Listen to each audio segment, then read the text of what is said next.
Gracias a Dios que nos permite estar nuevamente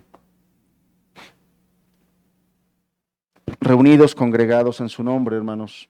El Señor nos ha estado instruyendo, nos ha estado enseñando y la verdad es que a través del estudio del libro de los Hechos hemos ido aprendiendo muchas cosas.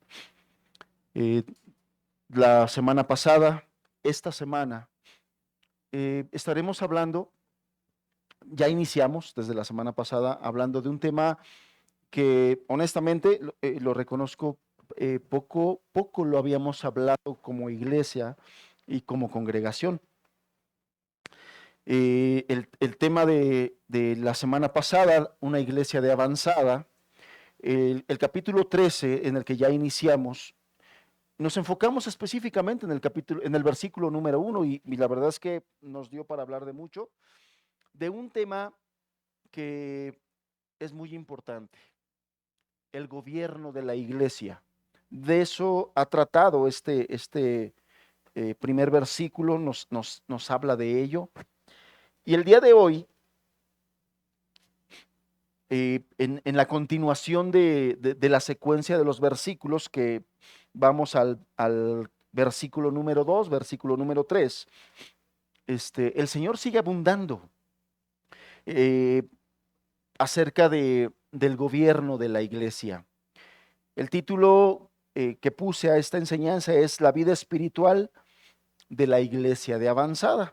La semana pasada describía esa iglesia de avanzada, explicaba por qué ese adjetivo de avanzada, que es un término militar y habla de aquel grupo, de aquel escuadrón, digamos, de soldados que se posicionaba a cierta distancia del cuartel original, digamos, y era un punto estratégico, era un punto para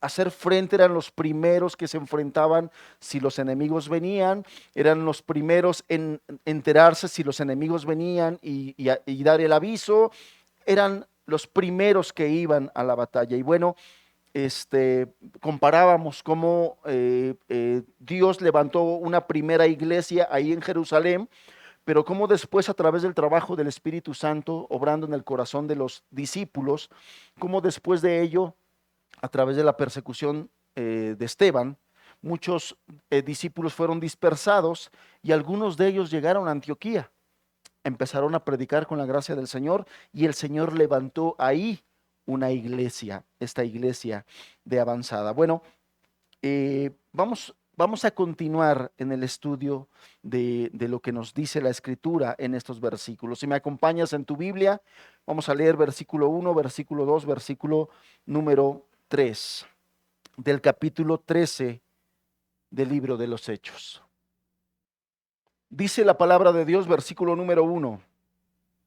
Había entonces en la iglesia que estaba en Antioquía profetas maestros, Bernabé, Simón el que se llamaba Níger, Lucio de Cirene, Manaén el que se había criado junto con Herodes el tetrarca, y Saulo. Verso 2. Ministrando estos al Señor y ayunando, dijo el Espíritu Santo, apartadme a Bernabé y a Saulo para la obra a que los he llamado.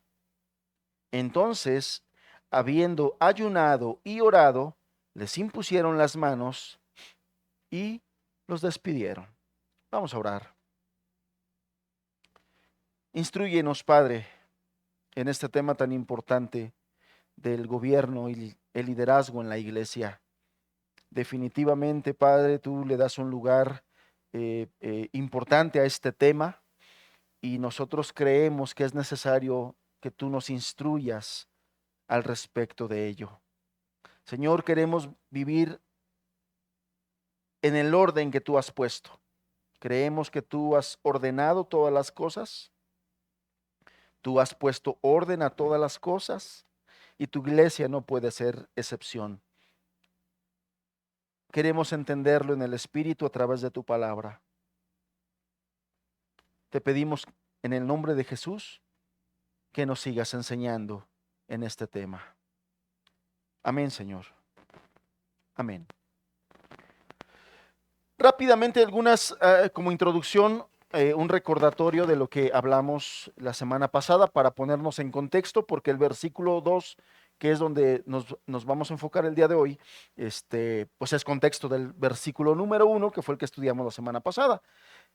Y dijimos la semana pasada que esta iglesia de avanzada se nos presenta ahí, por ejemplo, en el capítulo número 11 de Hechos, nos presenta como un liderazgo y una congregación que Dios usó para hacer que las cosas sucedieran. Y estamos hablando de esa iglesia que el Señor levanta en ese lugar llamado Antioquía, que era el primer puesto de avanzada del cristianismo ante el mundo pagano.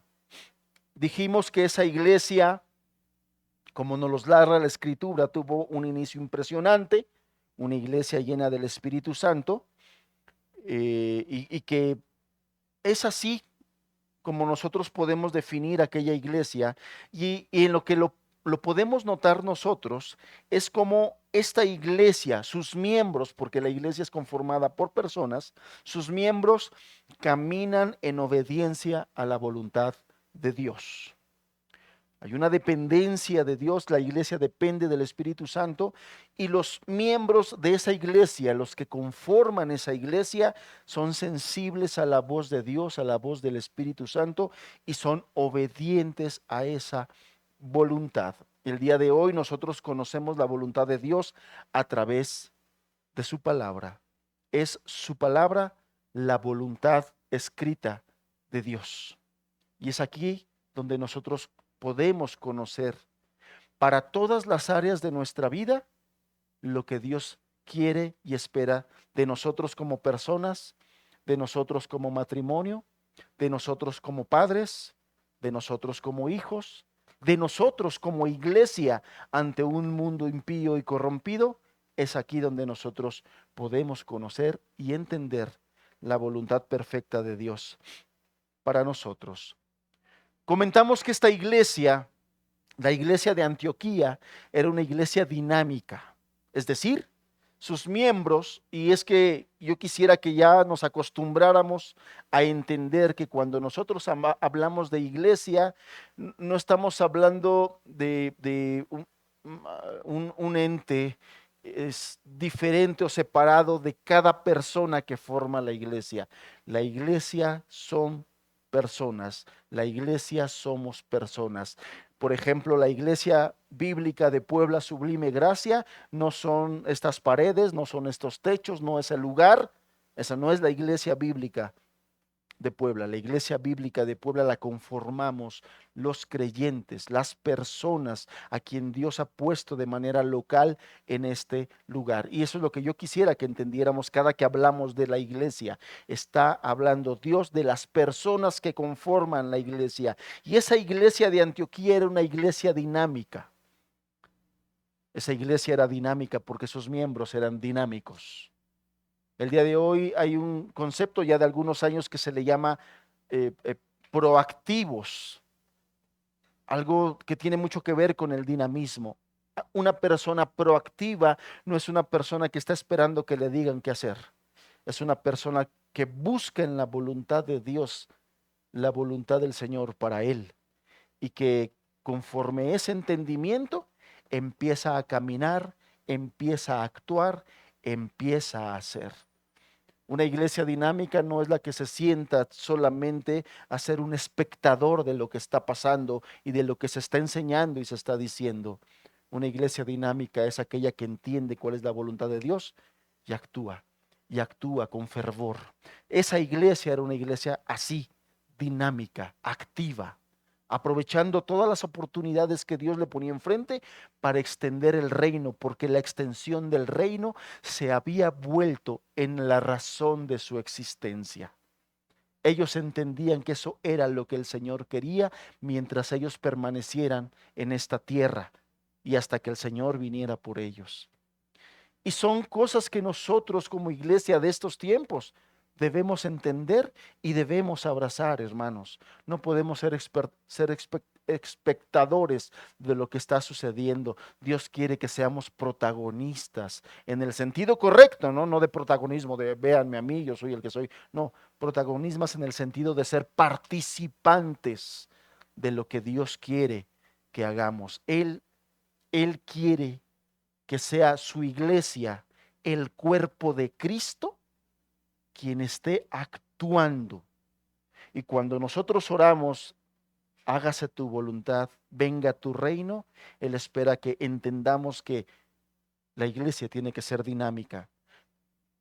Esta iglesia también era creciente y pujante, creciente en el sentido de que Dios salvaba y añadía cada día a la iglesia los que eran salvos. Era una iglesia que crecía en número, pero que también crecía en gracia.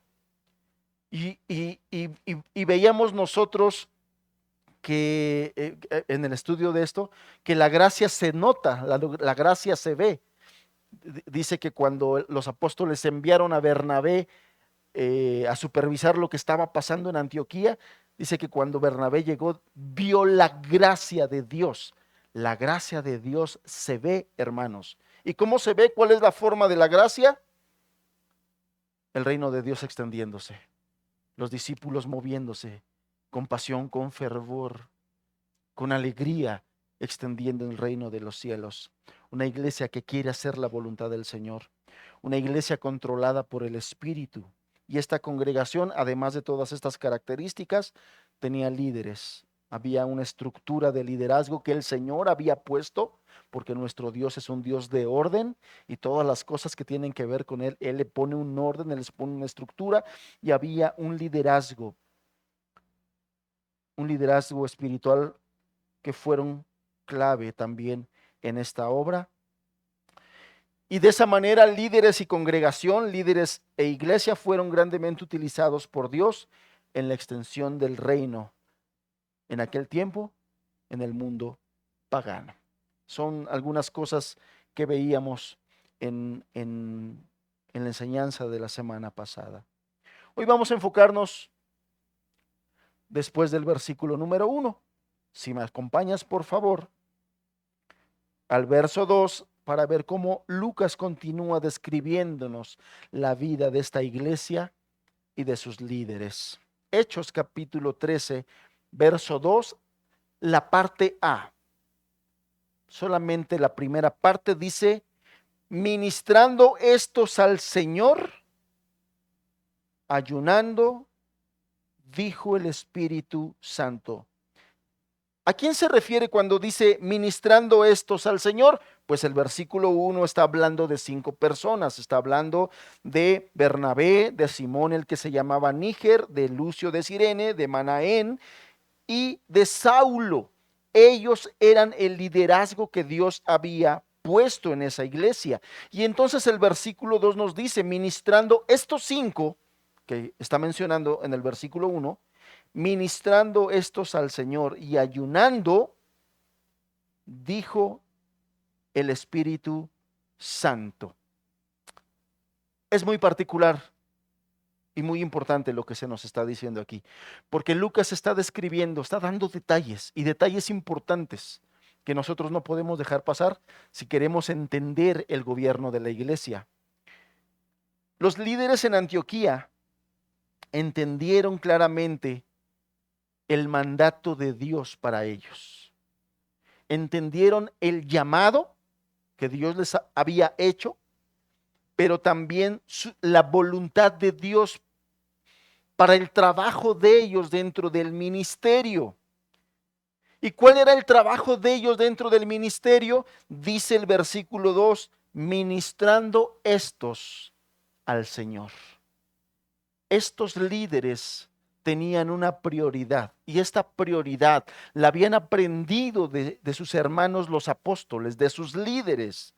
Ellos habían entendido que los líderes, usted recordará ya en el capítulo 6, cuando la iglesia de Jerusalén estaba creciendo y estaba creciendo en ministerios y estaban creciendo también los necesitados y se dio por ahí una discusión porque los ministerios y las actividades habían crecido de tal manera que hacía falta organización y ya algunos estaban murmurando, ¿no? Que algunas viudas eran desatendidas y que no se les estaba dando el mismo trato y ya se estaban presentando algunas fricciones dentro de la iglesia. ¿Y cuál fue la solución que los apóstoles pusieron a esa situación? Llamaron a la iglesia para que dentro de sus hermanos escogieran diáconos. Y esos diáconos debían tener ciertas características, características visibles por la iglesia, verificables.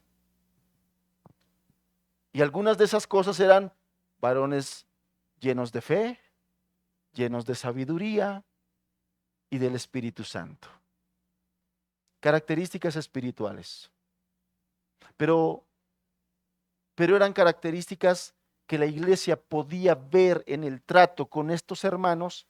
La iglesia podía dar testimonio de que esos varones eran varones llenos de fe, varones llenos de sabiduría y varones llenos del Espíritu Santo. Y a ellos se les iban a encargar todas estas actividades materiales, vamos a llamarlas así. La distribución de las despensas, la distribución de las ofrendas para las viudas, etcétera, etcétera. Y después de eso, los apóstoles dicen algo muy importante en el entendimiento de la voluntad de Dios para su llamado. No es justo, dijeron ellos, que nosotros sirvamos a las mesas. Busquen entre vosotros y escojan entre vosotros varones así, así, así, da las características y dice, y nosotros perseveraremos en la oración y en el estudio de la palabra. ¿Sí recordamos ese pasaje? Y nosotros perseveraremos en la oración y en el estudio de la palabra. Ellos entendían cuál era su llamado principal, hermanos. El llamado principal del liderazgo es ministrar al Señor. Ministrar al Señor. Ni siquiera ministrar al pueblo. No, era ministrar al Señor. Oración y profundidad de la palabra, porque la responsabilidad que venía sobre sus hombros era muy grande, hermanos. Era muy grande. Y por lo tanto no era una obra de humanos, no era una obra humana, no era algo que la capacidad humana pudiera hacer. Necesitaban de la presencia y de la gracia de Dios en sus vidas. Y de la misma manera que aquellos apóstoles, estos 5 líderes de la iglesia de Antioquía entendían eso. ¿Y qué era lo que hacían? El verso 2 nos lo dice. Ellos ministraban al Señor y ayunaban. Tenían una comunión con Dios para que el Señor les diera dirección, sabiduría, entendimiento de las cosas y de los tiempos, y ahí permanecían. Entonces, este siempre será la prioridad del hombre de Dios llamado al liderazgo. Y entonces vemos cómo estos líderes de la iglesia de Antioquía desempeñaban fielmente el oficio al que Dios los había llamado y cumplían con su ministerio. El principal ministerio de liderazgo dentro de la iglesia es ministrar al Señor. Es ministrar al Señor. Esta palabra ministrar es interesante. Es interesante. Viene de una raíz griega que significa y que se utiliza para un servicio público. En general, en griego esta palabra se utiliza mucho para describir el servicio público. Sin embargo, en el contexto bíblico, más que un servicio público, describe un servicio sacerdotal. La palabra ministrar, en su raíz griega, describe un servicio sacerdotal. Por lo tanto, nosotros entendemos que servir un papel de liderazgo en la iglesia se debe ver primeramente como una adoración a Dios. Una adoración a Dios. ¿Y en qué puede consistir este servicio sacerdotal o este acto de adorar a Dios por parte de los líderes? Bueno, tiene que ver con sacrificios espirituales, oración, supervisión del rebaño, estudio de la palabra, preparación en la palabra para la enseñanza de la palabra a los miembros de la iglesia y a los que se acercaban a conocer de la palabra del Señor. Entonces, esto era lo que primariamente incluía el servicio del liderazgo. Esta palabra ministraban al Señor, es que estaban en comunión y en comunicación con Dios.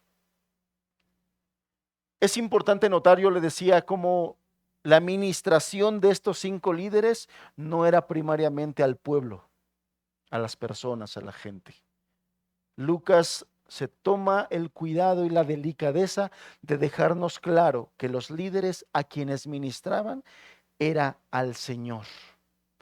Ellos estaban dedicados en sus prioridades a estar con el Señor, y es importante entender que la audiencia principal de todo ministerio de liderazgo es primeramente Dios. El primero que me oye cuando estoy predicando este mensaje no son ustedes, hermanos, es el Señor. Nuestra principal y primaria audiencia cuando nosotros predicamos es Dios. Esto lo tenemos que nosotros entender. Porque si no es así, de aquí pueden derivar muchos problemas y complicaciones. Aquellos líderes de iglesia que no están enfocados en ministrar a Dios, ellos van a estar enfocados entonces en agradar al pueblo. El líder que se enfoca como primer objetivo en agradar al pueblo, esos líderes estarán tentados en ceder a toda situación que se les presente en el pueblo, hermanos. No es fácil lidiar con diferentes personas, con diferentes pensamientos, con diferentes puntos de vista, con diferentes convicciones, con diferente carácter. No es fácil, como dicen por ahí, que no es fácil darle gusto a todos. Por lo tanto, el líder no está llamado a darle gusto y agradar primeramente al pueblo. El líder está llamado a agradar a Dios y ministrar a Dios. Ese es su objetivo principal, ese es su objetivo primordial. El líder que se enfoque en querer agradar a Dios va a caer en tentación del diablo, en tratar de darle gusto a todos los hermanos que quieran decirle, no, yo pienso que no, yo pienso que así, yo pienso que así, yo pienso que esto. Él va a caer en conflictos, va a caer en tentaciones, y como su objetivo es agradar al pueblo, sus esfuerzos van a estar destinados a agradar al pueblo, y va a terminar haciendo mal las cosas. Con el fin de tenerlos contentos, va a caer en muchas tentaciones y va a tener problemas. Por eso es que Dios claramente pone en su palabra que el objetivo, el llamado del líder es primeramente Dios y agradar a Dios. El apóstol Pablo claramente lo dice cuando dice, y si yo todavía buscara agradar a los hombres, no sería yo siervo del Señor. Hacer del Señor el objeto de ministración evita la necesidad de caer en todo esto que les acabo de comentar, hermanos. El siervo de Dios, el líder llamado por Dios y puesto por Dios, como lo dice el apóstol Pablo en la segunda carta a Timoteo, dice que ellos deben procurar con diligencia presentarse a Dios aprobados, no a los hombres. Si me acompañas a ese texto, vamos a revisar lo más importante. Segunda de Timoteo, capítulo 2.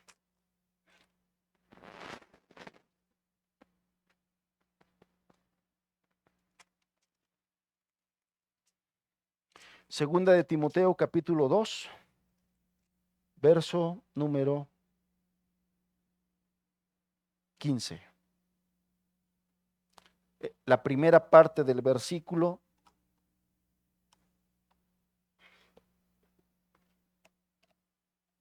nos dice: procura con diligencia presentarte ¿a quién? A Dios, aprobado. Procura con diligencia presentarte a Dios aprobado como obrero que no tiene de qué avergonzarse, que usa bien la palabra de verdad, y empieza a dar más características para efectos de lo que estoy diciéndole. Como principal llamado del siervo de Dios o del líder dentro de la iglesia es presentarse aprobado con diligencia delante de Dios. El hombre de Dios, igual que todo creyente, debe hacer de corazón y como para el Señor y no para como los hombres todas las cosas, como lo dice la carta a los Colosenses capítulo 3, porque Cristo es el Señor, dice la Escritura. Hacer todas las cosas de corazón, fíjate cómo lo dice, como para el Señor y no para los hombres. El llamado principal del siervo de Dios es agradar a Dios y servir al Señor. Vamos a la escritura. Dice verso 3, verso 2, ministrando estos al Señor y ayunando, dijo el Espíritu Santo: apartadme a Bernabé y a Saulo para la obra en que los he llamados. Apartadme a Bernabé y a Saulo para la obra a que los he llamado. Verso 3, entonces habiendo ayunado y orado, les impusieron las manos y los despidieron. Ellos entonces, enviados por el Espíritu Santo, descendieron a Seleucia y de allí navegaron a Chipre, y llegando a Salamina, anunciaron la palabra de Dios en las sinagogas de los judíos. Y también tenían a Juan de ayudante. ¿Qué está describiendo aquí Lucas? Nos está describiendo qué hizo Dios con esos líderes. ¿Qué hizo Dios después de que empezó a fortalecer aquella iglesia en Antioquía y hubo un crecimiento y los discípulos fueron añadiéndose y los discípulos fueron creciendo en gracia? ¿Qué fue lo que hizo el Señor? Dice que después de que estuvieron ministrando al Señor y ayunaron, el Espíritu Santo dijo: apartadme a Bernabé y a Saulo para la obra a que los he llamado. Y de ahí nos dice que los envió a otro lugar, navegaron para Chipre y de ahí anunciaban en Salamina la palabra de Dios. ¿Qué puntos podemos nosotros rescatar importantes para nosotros y para nuestro entendimiento en estos versículos? Número 1, los hombres espirituales con ministerios espirituales eficaces verán cómo Dios los llama y les extiende su misión espiritual. Saulo y Bernabé estaban activos y muy activos en la obra en Antioquía. Dios estaba derramando su gracia en Antioquía. Y seguramente los discípulos estaban bien contentos con el liderazgo de sus pastores, de Saulo y de Bernabé, y daban gracias a Dios por ellos. Pero ¿qué crees? El Espíritu dijo: venga para acá, los voy a mandar a otro lado. Los voy a llamar a otro lado. Probablemente a alguien pudo haberse imaginado: ¿y por qué los mueves de aquí si están dando resultados? Si se ve la gracia de Dios en lo que están haciendo aquí, ¿por qué los mueves? ¿Por qué no mandas otros hermanos que están ahí nomás ni hacen nada? Mejor ponlos a trabajar. Pudo haber pasado en el pensamiento de algunos. Bueno, sucede que hay principios en la Escritura. Por ejemplo, Mateo 25-23 dice: en lo poco has sido fiel, en lo mucho te pondré. En lo poco has sido fiel, en lo mucho te pondré. Lo que sucede es que Dios escoge para más ministración y más trabajo a quienes ya le están sirviendo de manera activa, hermanos. a quienes ya le están sirviendo de manera activa. No es probable que Dios venga y tome a aquel que está tibio, que está ensimismado, que está siendo indolente, siendo indiferente a la necesidad. Yo le decía hace 8 días, para que Dios tome a un creyente, a una mujer, a un hermano, una hermana que está en esa condición espiritual de apocado, apagado, con el espíritu contristado, lo primero que va a hacer es enviar al Espíritu Santo a que lo convenza de su pecado, para que se arrepienta y salga de esa situación espiritual que lo mantiene inutilizado. Ese hermano, esa hermana no es utilizable en esa condición. Recuerda las características que el Señor demandó para servir las mesas, para repartir despensas, para el simple servicio. Y no quiero ser simple al decir que era simple. O sea, lo que quiero decir es que hay cosas en niveles, ¿no? Una cosa es predicar el evangelio, ganar almas, otra cosa es repartir despensas, servir a las mesas. Y para servir a las mesas, el Señor dijo: hombres de fe, hombres llenos de gracia, hombres llenos de sabiduría y del Espíritu Santo, para repartir las despensas en las viudas, hermanos. Ahora, para extender el reino, no puede el Señor levantar y esperar menos que eso para extender el reino. Por lo tanto, un hermano y una hermana que quieran servir al Señor, primero han de arrepentirse de su condición y buscar a Dios y dejar su incredulidad y dejar su ensimismamiento, para que el Señor los pueda considerar en la extensión de su reino. Marcos capítulo 4, verso 23. Si me acompañas en tu Biblia. Para la extensión de su reino, el Señor no va a tomar cristianos ociosos, indiferentes, tibios, desinteresados, para que les confíe algo tan importante, hermanos. No va a ser eso. Marcos 4, verso 25.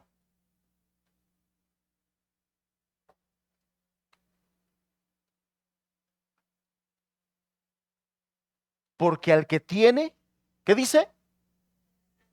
Se le dará. ¿Qué implica el hecho de que al que tiene, el que ya está haciendo algo, el que ya está activo, el que está trabajando, el que está anhelando, porque sus obras, como lo dice Santiago, demuestran su fe? Muéstrame tu fe sin obras y yo te mostraré mi fe por mis obras. La fe de una persona se nota también en las obras de amor y de fe que está haciendo, activo y con pasión y con fervor. Porque al que tiene, dice, se le dará. Y al que no tiene, ¿los escucho? Aún lo que tiene, se le quitará, hermanos. Este es un principio espiritual. Y en la extensión del reino, el Señor lo tiene, por supuesto que lo tiene muy claro. Él no va a utilizar creyentes apocados, medrosos, incrédulos, ociosos, tibios, ensimismados. Porque al que no tiene, aún lo que tiene, se le quitará. No le va a encargar una obra tan grande y tan gloriosa como la extensión del reino a alguien que no tiene fe, hermanos. Alguien que está dudando de Dios. Como nosotros lo vemos en estos versículos, Saulo y Bernabé estaban profundamente involucrados en servir al Señor, y el Señor les dio más servicio. ¿Sí? Es claro, ¿no? Saulo y Bernabé estaban profundamente metidos, apasionados con lo que estaban haciendo en la extensión del reino, y el Señor les dio más. Porque al que tiene, se le dará. Al que tiene, se le dará. Entonces Dios elige para la extensión de su reino hombres experimentados y probados para la importantísima misión con los gentiles. Y esto es lo que Él hace ahí.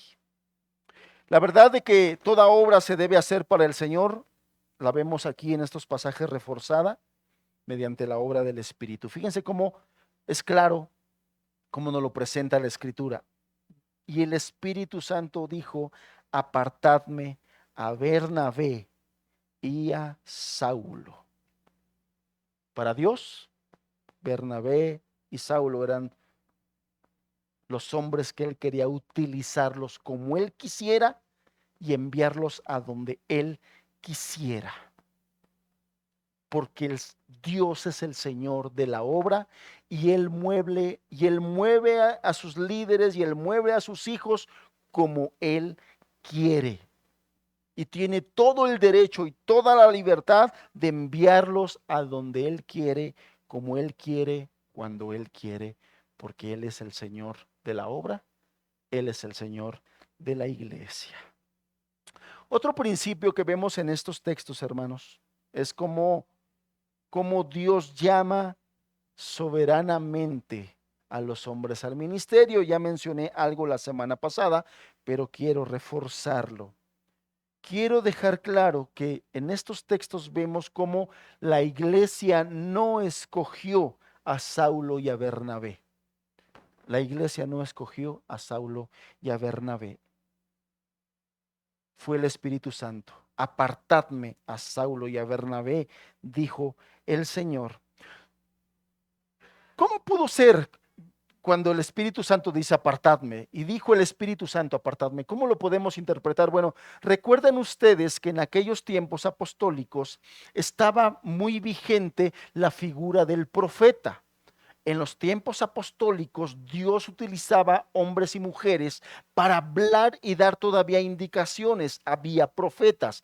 Esa figura de profeta, el día de hoy, en la manera en que él lo utilizó en aquellos tiempos, el día de hoy ya no está vigente. Para revelarle cosas nuevas. Y lo he repetido varias veces. ¿Por qué razón? Por la razón de que el Nuevo Testamento no estaba todavía escrito y faltaba mucho por escribir y terminar. Entonces, por eso es que Dios ocupó hombres y mujeres. Al día de hoy ya no está esa figura. Al día de hoy tenemos la palabra profética más segura ya escrita y la revelación de Dios ya la tenemos nosotros en la Biblia. Entonces, por eso es que ya no se ocupan esa figura de profeta como tal, donde Dios les revelaba cosas. Pero en aquel tiempo podemos nosotros creer, sin temor a estarle añadiendo cosas a la Biblia, que pudo haber sido a través de profetas que el Espíritu Santo dijo, apartadme a Saulo y a Bernabé.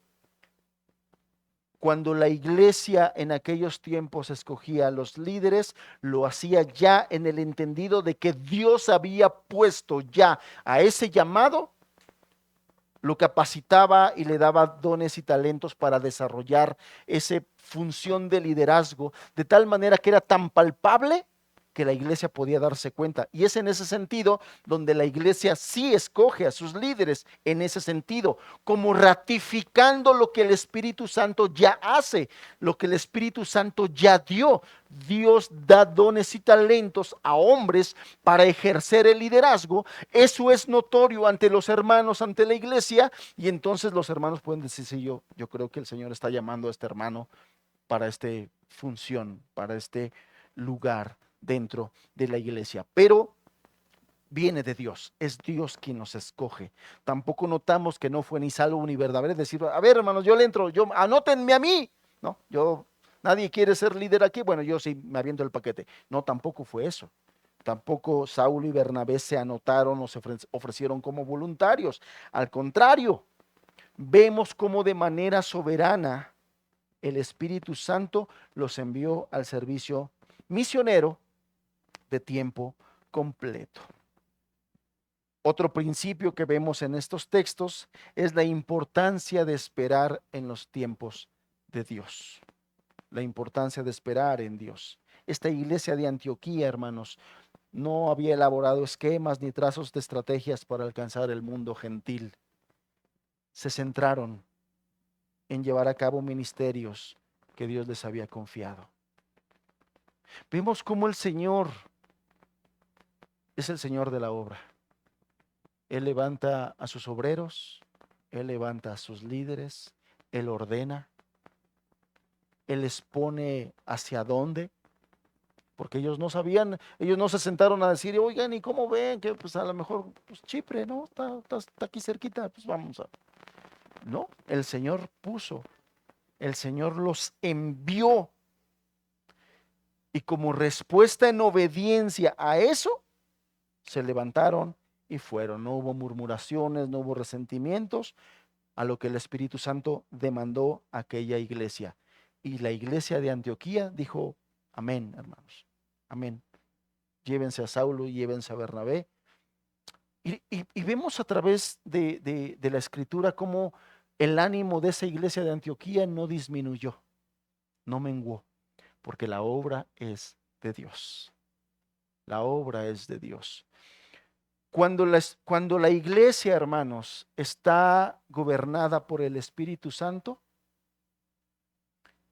ellos son dóciles a la voz del Espíritu Santo y ellos, en lugar de confiar en los hombres, confían en Dios y en el Espíritu Santo, en que ellos son los que llevan adelante la obra. ¿Te acuerdas qué fue lo que pasó cuando Dios llamó a Moisés a subir al monte y se lo llevó muchos días? ¿Qué fue lo que hizo el pueblo? Ya no vemos a Moisés. ¿Quién sabe qué pasó con Moisés? Y sin Moisés no sabemos qué hacer. Y el pueblo se desenfrenó y levantaron ídolos, porque sus ojos y su confianza, ¿en quién estaban? En Moisés, no en Dios. El que los llamó de Egipto no fue Moisés. El que los sacó de Egipto no fue Moisés. El que los llevó al desierto no fue Moisés. El que les prometió la tierra de Canaán, donde fluía leche y miel, no fue Moisés. Dios es el Dios de la obra, el Señor de la obra. Esta iglesia de Antioquía, a diferencia del pueblo que salió de Egipto, no tenía sus ojos puestos en Saulo y en Bernabé. Tenían sus ojos puestos en Dios, que es el Señor de la obra. Por lo tanto, cuando Dios mueve a estos líderes, la iglesia no se desenfrena y no levantaron otro becerro.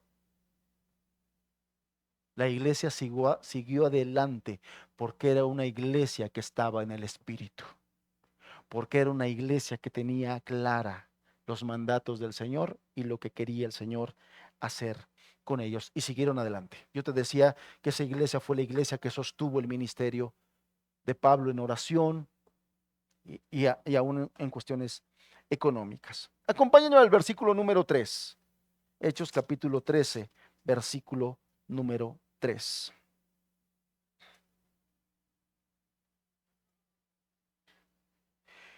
Entonces, habiendo ayunado y orado, les impusieron las manos y los despidieron. Dice la escritura que después de que ayunaron y oraron, seguramente oraron para que estos hermanos tuvieran éxito en el ministerio que el Señor les estaba encomendando. Dice que les impusieron las manos. Esto es muy importante, hermanos. Algunas veces se piensa que la imposición de manos es para designar algo. No, estos hermanos ya estaban designados por Dios, ya estaban llamados por Dios y ya Dios les había dado una dirección clara. La imposición de manos aquí no fue la que concedió que el Espíritu Santo viniera a ellos, a Saulo y a Bernabé, sino que fue Dios el que ya los había ordenado para ese ministerio. Los dos ya habían sido llamados por Dios, los dos ya habían sido confirmados por Dios, pero era necesaria una confirmación ante la iglesia. Y entonces dice que delante de la iglesia oró, ayunó y les impusieron las manos, lo que significó una identificación, una confirmación de unidad en la misión que el Señor estaba poniendo delante. Como diciendo, Sí, Señor, estamos de acuerdo, obedecemos tu encomienda, oramos por nuestros hermanos para que tú los bendigas. Eso era lo que significaba la imposición de manos. No era para ordenar los líderes, era para confirmar el llamado que Dios les estaba haciendo. En el caso de nosotros como iglesia, hermanos, ustedes saben, somos una iglesia joven y somos una iglesia que estamos aprendiendo muchas cosas a través del orden de Dios para la iglesia. Y nosotros como iglesia debemos estar haciendo lo mismo, orando al Señor para que levante más hombres que le sirvan en este llamamiento, en el llamamiento del liderazgo. Verso 4. Ellos, enviados por el Espíritu Santo, descendieron a Seleucia y de ahí navegaron a Chipre. Y llegando a Salamina, anunciaban la palabra de Dios en las sinagogas de los judíos y tenían también a Juan de ayudante. Después de que hicieron todo esto, después de que el Señor los envía, después de que la iglesia ora por ellos y les impone las manos, Saulo y Bernabé sin duda eligieron comenzar su alcance misionero en Chipre. Y puede haber varias razones de por qué fue en Chipre. Según el capítulo 4, en el verso 36, se nos dice que esta era la patria natal de Bernabé. Bernabé era natural de Chipre y por lo tanto era un territorio conocido. Bernabé conocía Chipre. Chipre también estaba cerca de Antioquía, probablemente unos 2 días de viaje. También Chipre tenía una gran población judía y todas esas razones la convertían en un punto de inicio ideal para seguir trabajando con el mundo gentil. De aquí empieza ya Lucas a narrarnos lo que pasó en el ministerio de Saulo y de Bernabé en este lugar llamado Chipre. Y está profundo y está largo, hermanos. Entonces, esta parte, a partir del versículo 4, lo vamos a dejar pendiente para la siguiente enseñanza. Yo quiero hoy terminar esta reunión puntualizando algunos aspectos importantes acerca del liderazgo, hermanos. Quiero retomar algunas cosas de las que acabo de mencionar para que a nosotros nos quede claro la importancia del liderazgo, hermanos. La importancia del liderazgo y de que crezca el liderazgo en una iglesia local. Hermanos, necesitamos seguir orando para que Dios levante más líderes en este lugar. Varias veces lo he mencionado, pero Puebla es una ciudad muy grande, muy grande. Y una iglesia bíblica de Puebla en un solo punto de la ciudad de Puebla es muy poco. Dios quiere que se extienda su reino entre los poblanos. Dios quiere que se extienda su reino en este lugar. Dios quiere que cada vez se le conozca más y más y más. Dios quiere todo eso.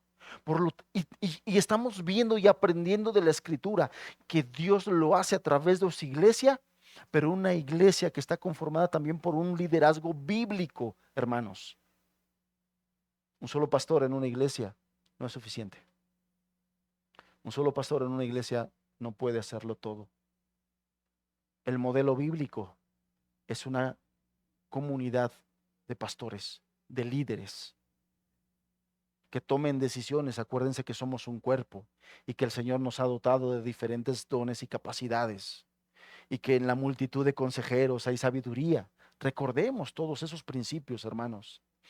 Y si Dios va a levantar esta iglesia y va a utilizar esta iglesia para la extensión de su reino, va a ir ordenando, va a ir estructurando. Y si Dios va a ir estructurando, no solamente espera que los miembros de esta iglesia digan amén, espera que los varones miembros de esta congregación digan, amén, Señor, aquí estoy. Como Isaías, que escuchaba la voz de Dios y decía, ¿a quién enviaré? Isaías decía, heme aquí, envíame. Recuerda, hermano varón, que el que anhela obispado, buena cosa desea. El que anhela obispado, buena cosa desea. Recuerden, hermanos, todos en la iglesia, qué responsabilidad nuestra estar orando porque Dios confirme esos llamamientos y cada vez levante más varones para el liderazgo en este lugar. Y no solamente ancianos y pastores, diáconos, diaconisas, mujeres maduras y experimentadas en la palabra de Dios, en la doctrina, que instruyan a las más jóvenes a sujetarse a sus esposos, a servir a sus hijos, a servir en sus hogares. Todo eso es parte de la estructura que Dios quiere formar en una iglesia que Él quiere utilizar. Y si nosotros queremos ser una iglesia que Él utilice para la extensión de su reino, nosotros debemos estar dispuestos al llamado que el Señor nos va a hacer. No seamos de repente algunos hermanos, yo les hago bullying cristiano y les digo, tú eres como aquel que dice, heme aquí, envíalo a Él. No es así, ¿verdad? Isaías no dijo eso.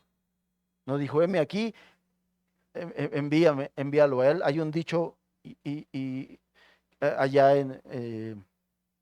un dicho coloquial que refleja mucho de la actitud del ser humano. Y, y- y- y- y a veces en la iglesia hay esa actitud, hermanos. Ese dicho coloquial dice, hágase tu voluntad en las mulas de mi compadre. O sea, yo no quiero asumir compromisos. Yo no quiero asumir responsabilidades. Sé que hace falta personas que trabajen fuertemente, pero yo no lo quiero hacer. Entonces voy a orar por mi hermano. Voy a orar por mi hermana para que Dios ponga la carga y para que no sea rebelde y para que acepte y para que se levante. Ajá, qué bonito soy eso, ¿no? Señor, levanta a mis hermanos porque tu reino necesita ser extendido. Señor, pon en su corazón. Ah, ¿y por qué no oras por ti? ¿Y por qué no dices, Señor, levántame? Señor, pon en mi corazón la carga. Señor, capacítame. Señor, envíame. Señor, yo quiero hacerlo. Suena incoherente que en una oración nosotros querramos mostrar carga genuina por las almas poblanas de esta ciudad, pero estés orando para que Dios levante a otro. No, no checa, no checa. Cuando hay una carga genuina, suena como la oración de Isaías. Envíame a mí. Yo iré. Yo iré.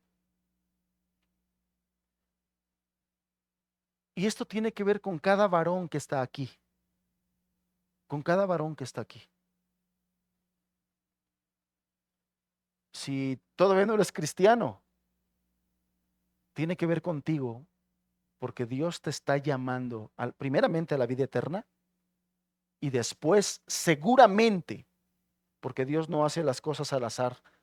El Señor conoce lo que quiere hacer con cada uno de los que estamos aquí, seas cristiano o no seas cristiano, seas creyente o no seas creyente. El Señor sí sabe lo que quiere hacer de ti, contigo, para la extensión de su reino. Si no es creyente, primero te quiere salvar, primero quiere que te arrepientes y creas, y después te va a encomendar las cosas. Si el Señor ya te salvó, pero el día de hoy estás ahí inutilizado por tu incredulidad, por tu pasividad, por lo que sea que estás inutilizado, hermano, deja de ponerle oídos al diablo y que te está diciendo no puedes, pobrecito de ti, pobrecita de ti, tienes mucho trabajo, no te da tiempo. Deja de escuchar al diablo y escucha al Señor, que quiere levantar una iglesia como la de Antioquía en este lugar. Una iglesia de avanzada, una iglesia con la carga del reino, queriendo establecerlo y trabajando con ese propósito. Levántate de donde estás, hermano, hermana. Levántate de donde estás. Levántate de ese lugar donde el diablo te tiene inutilizado. Levántate. Porque he aquí tinieblas han cubierto la tierra. Levántate y resplandece con la luz de Cristo. Y esta iglesia tiene que estar dispuesta, hermanos. Si queremos que el Señor haga algo en este lugar, tiene que estar dispuesta. Vemos en la Escritura, y vamos a seguir viendo más adelante, sí, el Señor levantó un liderazgo, pero también nos muestra la calidad espiritual de esa iglesia de Antioquía. Aquí hay jóvenes, hijos, el Señor quiere utilizar tu fuerza y tu juventud para extender su reino. El Señor quiere extender tu fuerza y tu juventud para gloria de su nombre. El Señor quiere extender todos los talentos que el Señor te ha dado, hermano. Tantos chicos y señoritas talentosos aquí. Te quiere utilizar para su gloria. Te quiere utilizar para su gloria. Te quiere librar de ser de los jóvenes del montón, que todos corren tras los mismos patrones y comportamientos. Te quiere hacer diferente. Quiere a través de ti marcar la diferencia en esta sociedad. Todos los jóvenes en nuestra sociedad viven hacia lo mismo, corren hacia lo mismo. Escucha sus pláticas, todos hablan de lo mismo, del montón. Dios quiere hacerte diferente. Si te ha traído a escuchar la palabra, si tienes tiempo escuchando la palabra, si Él está haciendo una obra en ti, es porque Él quiere hacerte diferente a todos los demás. Quiere que brilles con su luz. Él quiere que sazones siendo sal de esta juventud en este mundo. Él quiere levantarte. El Señor sabe a quién quiere que Él asuma responsabilidad para continuar la obra, ya sea en esta iglesia o en otras, levantando otras nuevas en otros lugares. Quiere levantar a los jóvenes. Quiere levantar dentro de nuestros jóvenes. Quiere levantar pastores.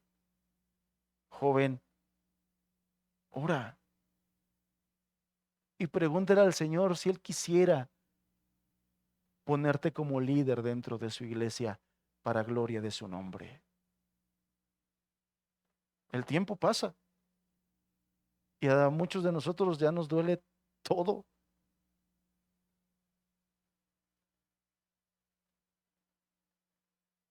Y quiere levantar una visión fresca, sentir fresco, energías nuevas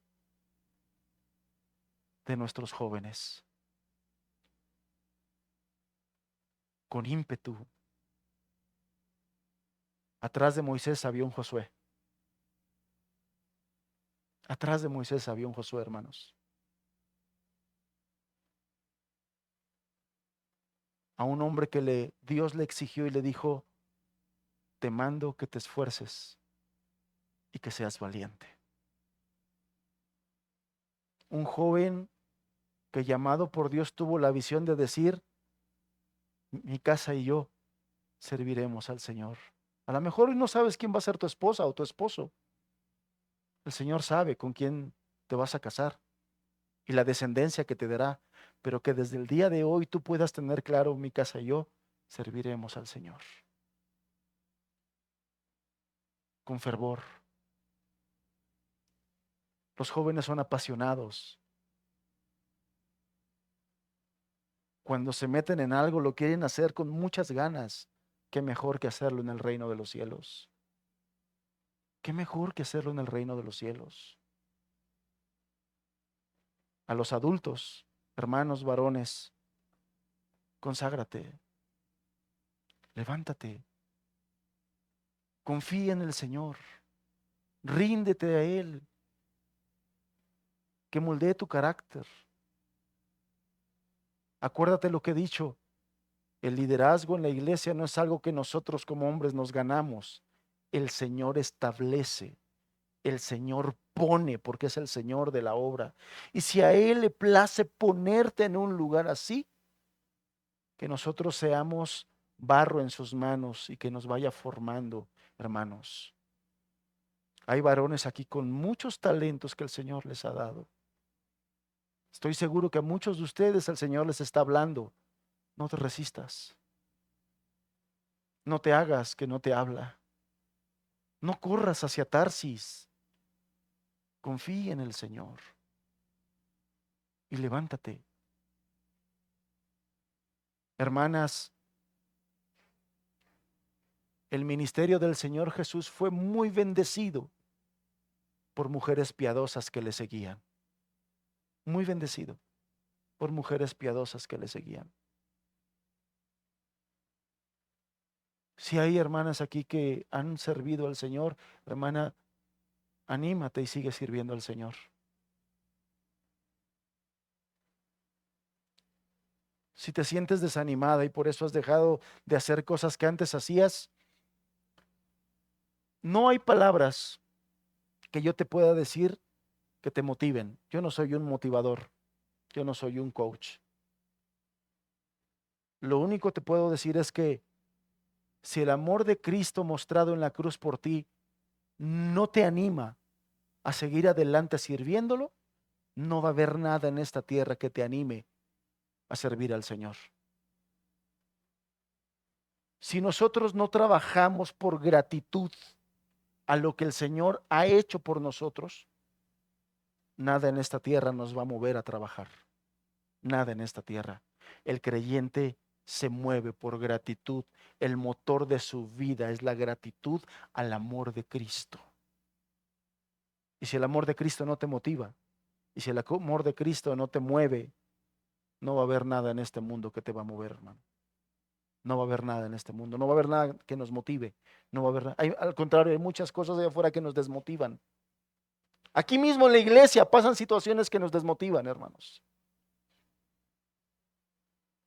Si no es el amor de Cristo el que te motiva para seguir adelante, para levantarte, para servir, no va a haber nada que te motive. El Señor quiere levantar hombres para liderazgo de este lugar, de los que están aquí. No voltees por otro lado. Te quiere levantar a ti. Te quiere levantar a ti. Quiere levantar servidores, obreros, predicadores, diáconos, líderes en su hogar primeramente y después en la iglesia. Porque Dios se quiere glorificar en este tiempo de tinieblas espirituales, hermanos. Y Dios se tiene que glorificar.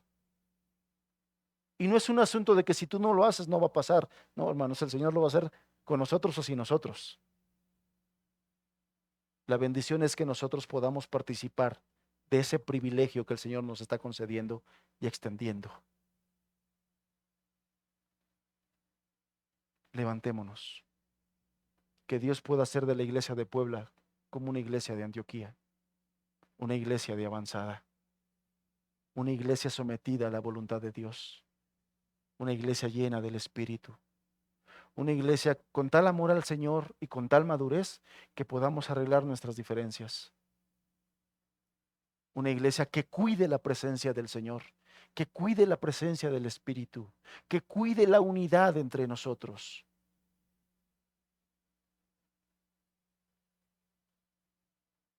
Estoy convencido que el Señor está dando estructura a esta iglesia. La está ordenando. Y cuando eso pasa es por una razón. La quiere usar. Dios no va a ordenar una iglesia que no quiere usar, que no va a usar. Si Dios está ordenando esta iglesia, es porque la quiere utilizar, hermanos. Seamos utilizables, seamos usables. El Señor tiene todo el poder y toda la voluntad para hacerlo. Dispongámonos. Dispongámonos. Vamos a cerrar nuestros ojos.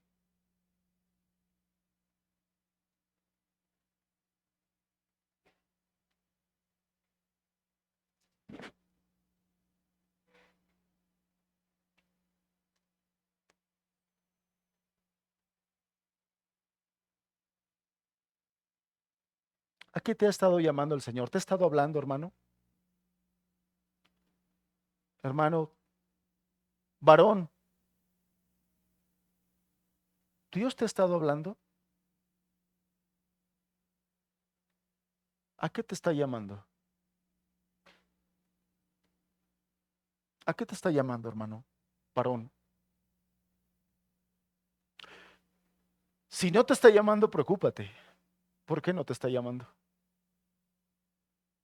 ¿Qué ve en ti o qué no ve en ti?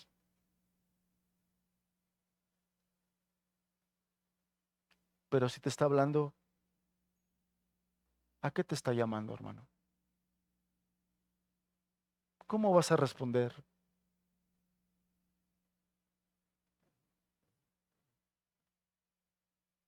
¿Notas tú lo mismo que el Señor quiere llevarnos hacia adelante? ¿Notas tú lo mismo?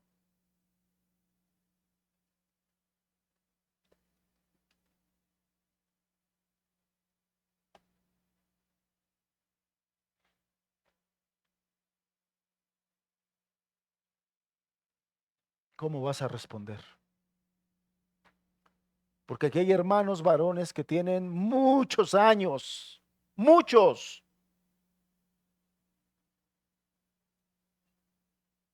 y has estado conteniendo la gloria de Dios que quiere derramar a través de tu vida. Y has estado retrasando lo que Dios quiere hacer a través de tu vida. ¿Cuánto tiempo más vas a pasar en esa condición? ¿Cuánto tiempo más pasarás sin que asumas responsabilidades en el reino de Dios? ¿Cuánto tiempo más?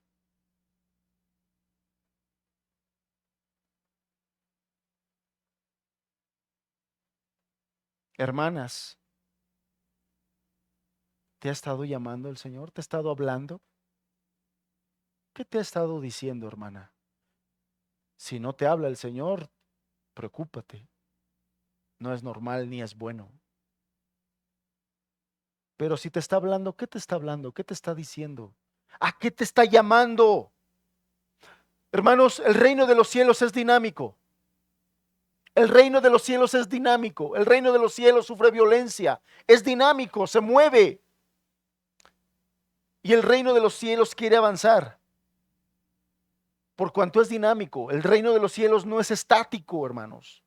Y por cuanto es dinámico, el que no avanza, retrocede. En otras palabras, el que no recoge, desparrama.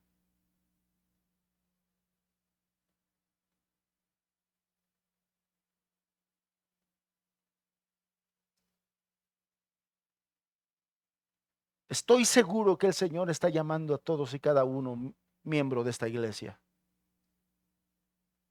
Pero ¿qué estás haciendo? ¿Cómo vas a responder?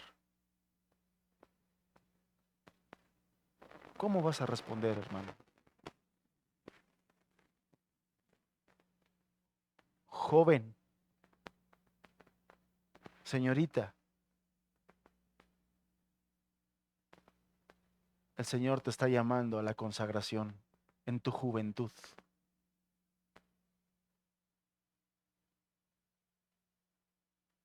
El Señor llamó a Samuel en su juventud. El Señor llamó a David en su juventud. El Señor llamó a Daniel y a sus amigos en su juventud.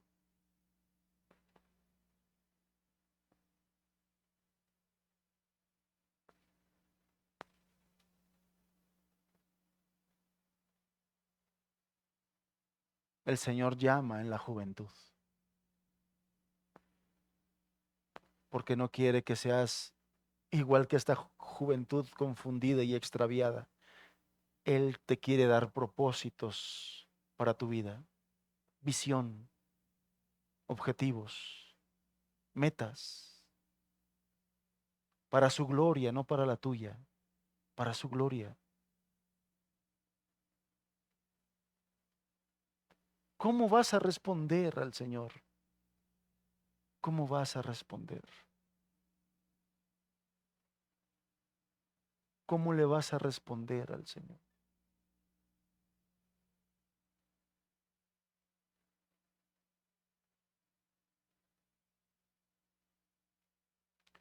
Accionemos, hermanos, accionemos. Asumamos la responsabilidad del llamado personal que el Señor nos hace. Personal.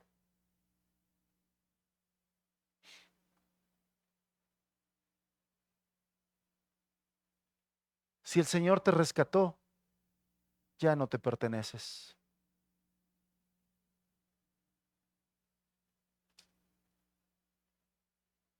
Si el Señor te rescató, ya no te perteneces.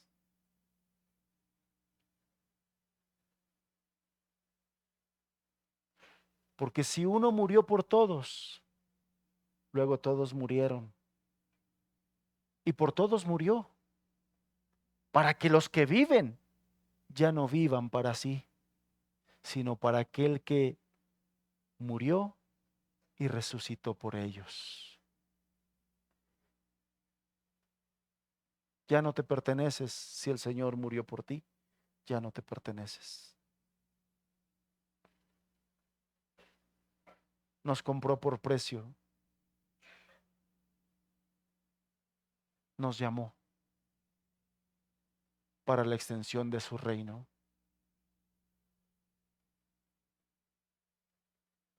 ¿Cómo vas a responder? ¿Cómo vas a responder? Señor, aviva tu obra en medio de los tiempos. Señor, yo no sé cuánto tiempo tardará más tu venida, pero mientras estemos en esta tierra, hágase tu voluntad, Señor.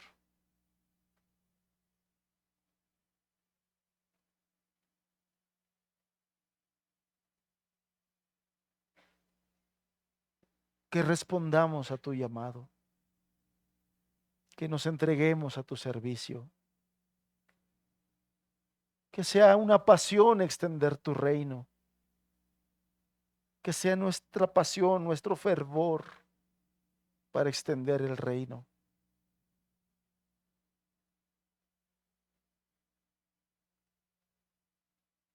Que podamos vivir un síndrome como el de Jeremías, que aunque quisiéramos callar, había un fuego dentro de él que ardía y lo hacía hablar y lo hacía servirte, que aunque él decía, ya no quiero más, no podía callarse. Que puedas levantar y tú puedes hacer una compañía de Jeremías, Señor.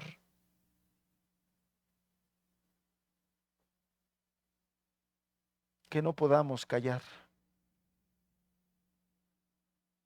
Y no me refiero a un activismo, Señor, una obediencia a tu espíritu. Una iglesia espiritual, Señor, con vida espiritual, que sea para tu gloria, que sea para tu gloria, Señor.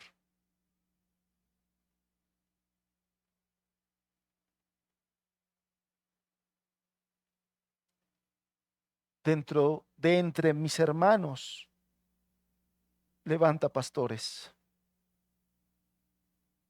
De entre mis hermanos, levanta predicadores.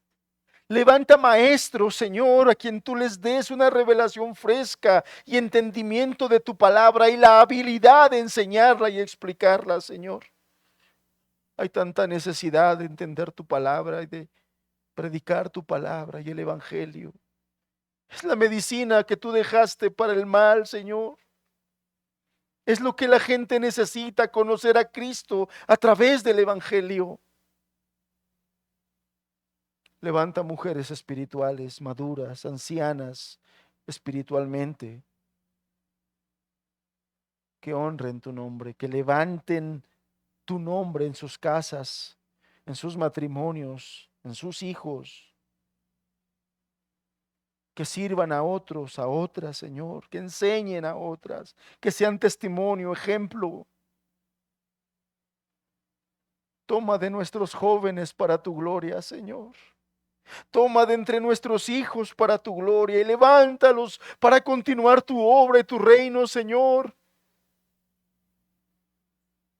Toma de entre nuestros hijos. Glorifícate en medio de ellos. Avívalos, Señor. Avívalos.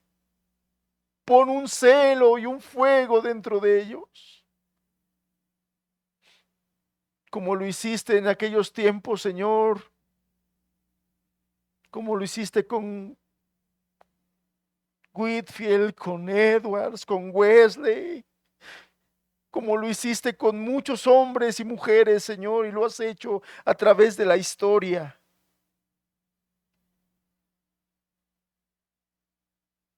Para gloria de tu nombre. Para gloria de tu nombre.